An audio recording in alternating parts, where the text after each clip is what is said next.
Trisha Goddard's with me, Royal Watcher, British TV presenter. Trisha, we're looking at the pictures of His Majesty now going down the red carpet towards the aircraft of the royal flight, which I think that was the plane that was originally called Blair Force One. But anyway, Trisha, what do you make of the whole business?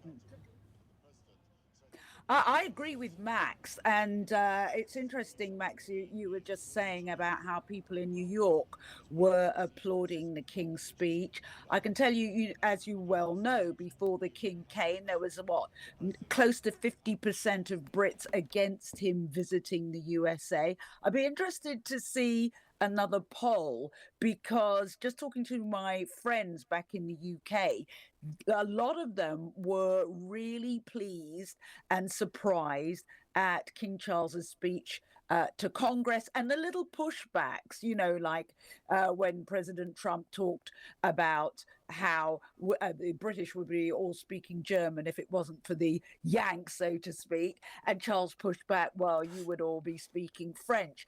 He did it in such a brilliant way. He made points that I think people scream into their pillows about, as Max mentioned, checks and balances, but also the environment, don't you think? I mean, that slipping about from the melting polar ice caps, I just thought it was brilliant. And there's the last wave of the King as he goes on board, and the royal cipher there, you can see CR on the side. Max, I'll let you get on with your duty. When are you returning back to the UK, Max? Tonight? In the morning, Richard. I'll see you. Well, I won't see you tomorrow, but I'll be back in London tomorrow. Night off.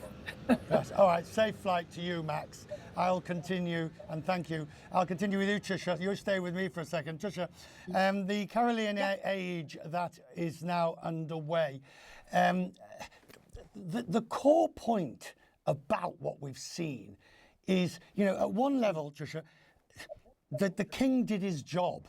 This is what he's paid to do. But he showed the decades of experience that got him to this point. I couldn't agree with you more. And the other thing is that, I mean, having met Charles myself and Camilla a number of times, they make you feel like you're the only person in the room. And I think that's a quality that not many people have. Of course, Her Majesty had that. And I really think that beam of camaraderie and what have you has really worked with President Trump. And as you said, I mean, if you took exactly the same script of what King Charles said and put it in those, let's say, had the Pope say those things, when you think back to some of the things that the Pope talked about, not dissimilar from King Charles, about peace and coming together, and the president didn't like that. But as you've said, he has accept that criticism from the King. You really did just sum it up. The late Queen, it's that ability she had, and he has the ability to make you feel you're just the person they were hoping was going to come through the front door and talk to them. Nobody's looking over you. They're not looking over your shoulder, the next person. And there are lots of next people who want to talk to royalty. I'm going to just throw this in just as a last question.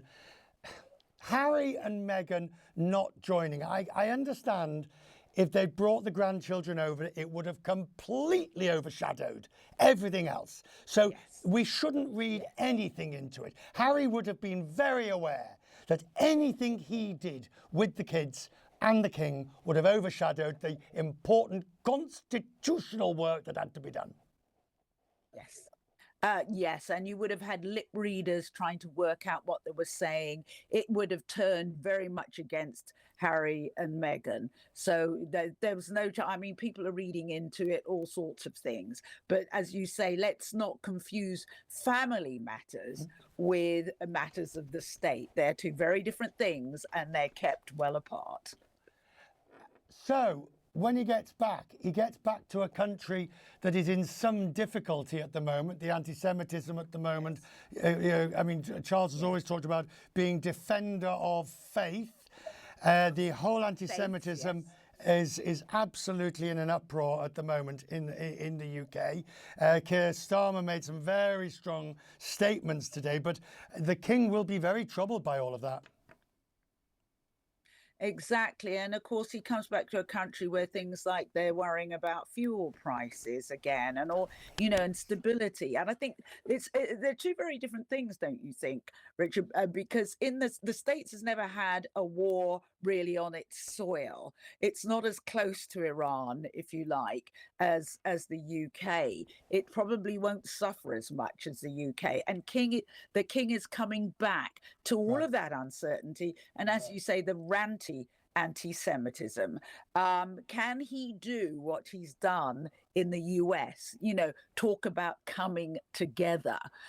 Can he sort of work the same magic in the UK? Because I think they could do with every drop of rousing speech that he's got possible, that's left in him.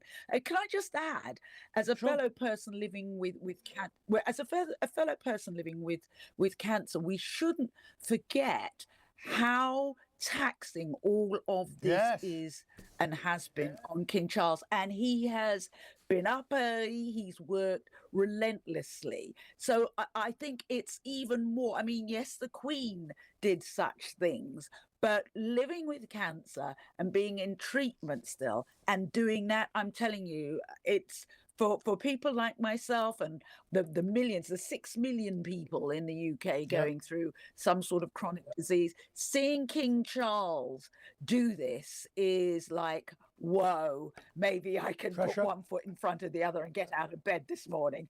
Trisha, I hope you'll take the compliment that tonight you are on sparkling form. Sparkling, ma'am, if I may say so. I love working with you. Lovely to see you. Thank you very much indeed.